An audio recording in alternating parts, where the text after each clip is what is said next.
بسم اللہ الرحمن الرحیم۔ دین و اسلام چینل کے ناظرین، السلام علیکم ورحمۃ اللہ وبرکاتہ۔ صحیح بخاری کی حدیث نمبر 461 ہے۔ آپ نے فرمایا کہ گزشتہ رات ایک سرکش جن اچانک میرے پاس آیا، یا اسی طرح کی کوئی بات آپ نے فرمائی۔ وہ میری نماز میں خلل ڈالنا چاہتا تھا، لیکن خداوند تعالیٰ نے مجھے اس پر قابو دے دیا، اور میں نے سوچا کہ مسجد کے کسی ستون کے ساتھ اسے باندھ دوں تاکہ صبح کو تم سب بھی دیکھ لو۔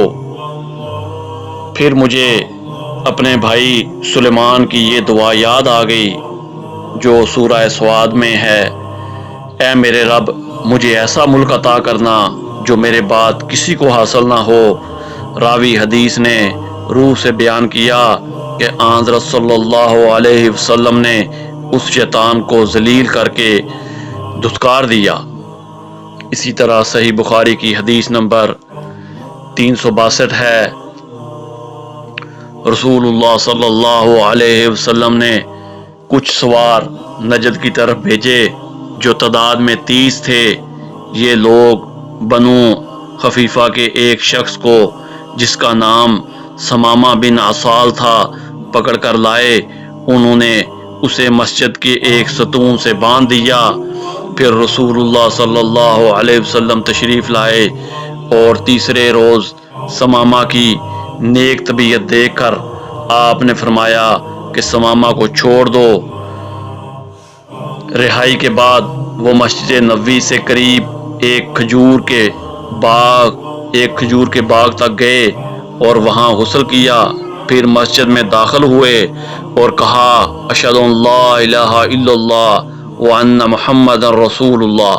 میں گواہی دیتا ہوں کہ اللہ کے سوا کوئی معبود نہیں، اور یہ کہ محمد صلی اللہ علیہ وسلم اللہ کے سچے رسول ہیں۔ اسی طرح صحیح بخاری کی حدیث نمبر 463 ہے۔ غزوہ خندق میں سعد رضی اللہ تعالیٰ عنہ کے بازو کی ایک رگ میں زخم آیا تھا۔ ان کے لیے نبی کریم صلی اللہ علیہ وسلم نے مسجد میں ایک خیمہ نصب کرا دیا تاکہ آپ کے قریب رہ کر ان کی دیکھ بھال کیا کریں۔ مسجد ہی میں بنی غفار کے لوگوں کا بھی ایک خیمہ تھا۔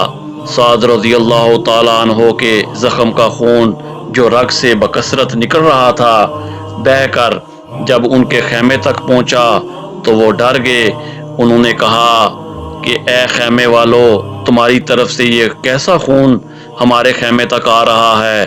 پھر انہیں معلوم ہوا کہ یہ خون سعد رضی اللہ تعالیٰ عنہ کے زخم سے بہہ رہا ہے۔ حضرت سعد رضی اللہ تعالیٰ عنہ کا اسی زخم کی وجہ سے انتقال ہو گیا۔ اسی طرح صحیح بخاری کی حدیث نمبر 464 ہے۔ میں نے رسول اللہ صلی اللہ علیہ وسلم سے حجۃ الوداع میں اپنی بیماری کا شکوہ کیا۔ میں نے کہا کہ میں پیدل طواف نہیں کر سکتی، تو آپ نے فرمایا کہ لوگوں کے پیچھے رہ اور سوار ہو کر طواف کر۔ بس میں نے طواف کیا، اور رسول اللہ صلی اللہ علیہ وسلم اس وقت بیت اللہ کے قریب نماز میں آیت والطور و کتاب مستور کی تلاوت کر رہے تھے۔ اسی طرح صحیح بخاری کی حدیث نمبر 465 ہے۔ دو شخص نبی کریم صلی اللہ علیہ وسلم کے پاس سے نکلے، ایک عباد بن بشر اور دوسرے صاحب میرے خیال کے مطابق اسید بن خفیر تھے۔ رات تاریک تھی اور دونوں اصحاب کے پاس روشن چراغ کی طرح کوئی چیز تھی جس سے ان کے آگے آگے روشنی پھیل رہی تھی۔ پس جب وہ دونوں اصحاب ایک دوسرے سے جدا ہوئے تو ہر ایک کے ساتھ ایک ایک چراغ رہ گیا جو گھر تک ساتھ رہا۔ اسی طرح صحیح بخاری کی حدیث نمبر 466 ہے۔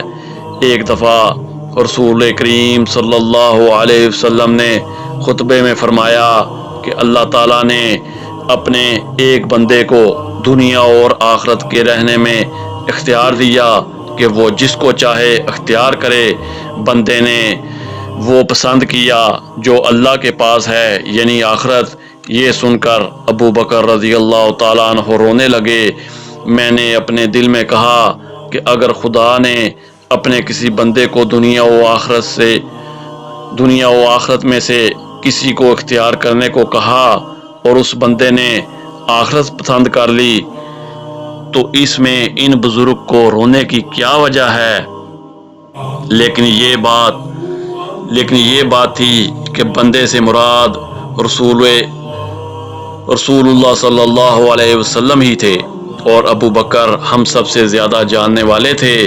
حضور صلی اللہ علیہ وسلم نے ان سے فرمایا، ابو بکر آپ روئیے مت، آپ صحبت اور اپنی دولت کے ذریعے تمام لوگوں سے زیادہ مجھ پر احسان کرنے والے آپ ہی ہیں، اور اگر میں کسی کو خلیل بناتا تو ابو بکر کو بناتا، لیکن جانی دوستی تو اللہ کے سوا کسی سے نہیں ہو سکتی، اس کے بدلے میں اسلام کی برابری اور دوستی کافی ہے۔ مسجد میں ابو بکر رضی اللہ تعالیٰ عنہ کی طرف کے دروازے کے سوا تمام دروازے بند کر دیے گئے۔ اسی طرح صحیح بخاری کی حدیث نمبر 467 ہے، رسول اللہ صلی اللہ علیہ وسلم اپنے مرض وفات میں باہر تشریف لائے، سر پہ پٹی بندھی ہوئی تھی۔ آپ صلی اللہ علیہ وسلم نے منبر پر بیٹھے اللہ کی حمد و ثنا کی اور فرمایا، کوئی شخص بھی ایسا نہیں جس نے ابو بکر بن ابو قحافہ سے زیادہ مجھ پر اپنی جان و مال کے ذریعے احسان کیا ہو، اور اگر میں کسی کو انسانوں میں سے جانی دوست بناتا تو ابو بکر رضی اللہ تعالیٰ عنہ کو بناتا، لیکن اسلام کا تعلق افضل ہے۔ دیکھو ابو بکر رضی اللہ تعالیٰ عنہ کی کھڑکی چھوڑ کر اس مسجد کی تمام کھڑکیاں بند کر دی جائیں۔ اسی طرح صحیح بخاری کی حدیث نمبر 468 ہے، نبی کریم صلی اللہ علیہ وسلم جب مکہ تشریف لائے اور مکہ فتح ہوا تو آپ نے عثمان بن طلحہ رضی اللہ تعالیٰ عنہ کو بلوایا جو کعبے کے متولی چابی بردار تھے۔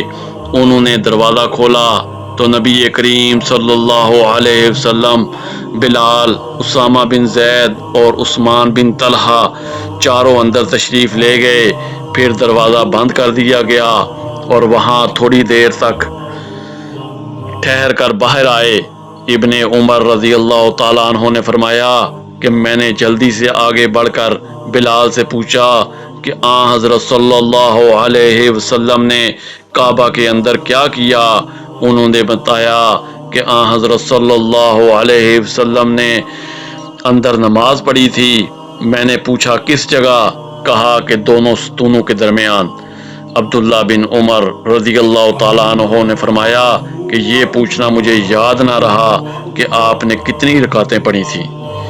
اسی طرح صحیح بخاری کی حدیث نمبر 459 ہے،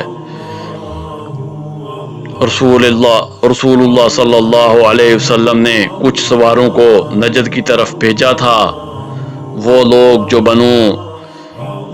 جو بنو خفیفہ کے ایک شخص سمامہ بن عسال کو بطور جنگی قیدی پکڑ لائے اور مسجد کے ایک ستون سے باندھ دیا۔ اسی طرح صحیح بخاری کی حدیث نمبر 470 ہے، میں مسجد نبوی میں کھڑا ہوا تھا کہ کسی نے میری طرف کنکری پھینکی۔ میں نے جو نظر اٹھائی تو دیکھا کہ حضرت عمر بن خطاب رضی اللہ تعالیٰ عنہ سامنے ہیں۔ آپ نے فرمایا کہ یہ سامنے جو دو شخص ہیں انہیں میرے پاس بلا کر لاؤ۔ میں بلا لایا۔ آپ نے پوچھا کہ تمہارا تعلق کس قبیلے سے ہے، یا یہ فرمایا کہ تم کہاں رہتے ہو؟ انہوں نے بتایا کہ ہم طائف کے رہنے والے ہیں۔ آپ نے فرمایا کہ اگر تم مدینے کے ہوتے تو میں تمہیں سزا دیے بغیر نہ چھوڑتا۔ رسول کریم صلی اللہ علیہ وسلم کی مسجد میں آواز اونچی کرتے ہو۔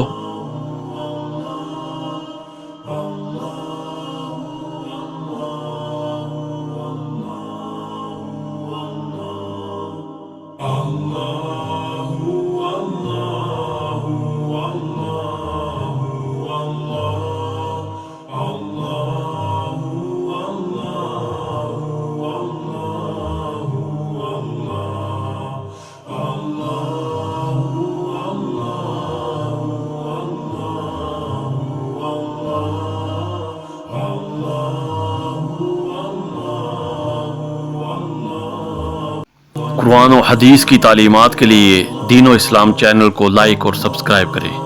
جزاک اللہ خیر۔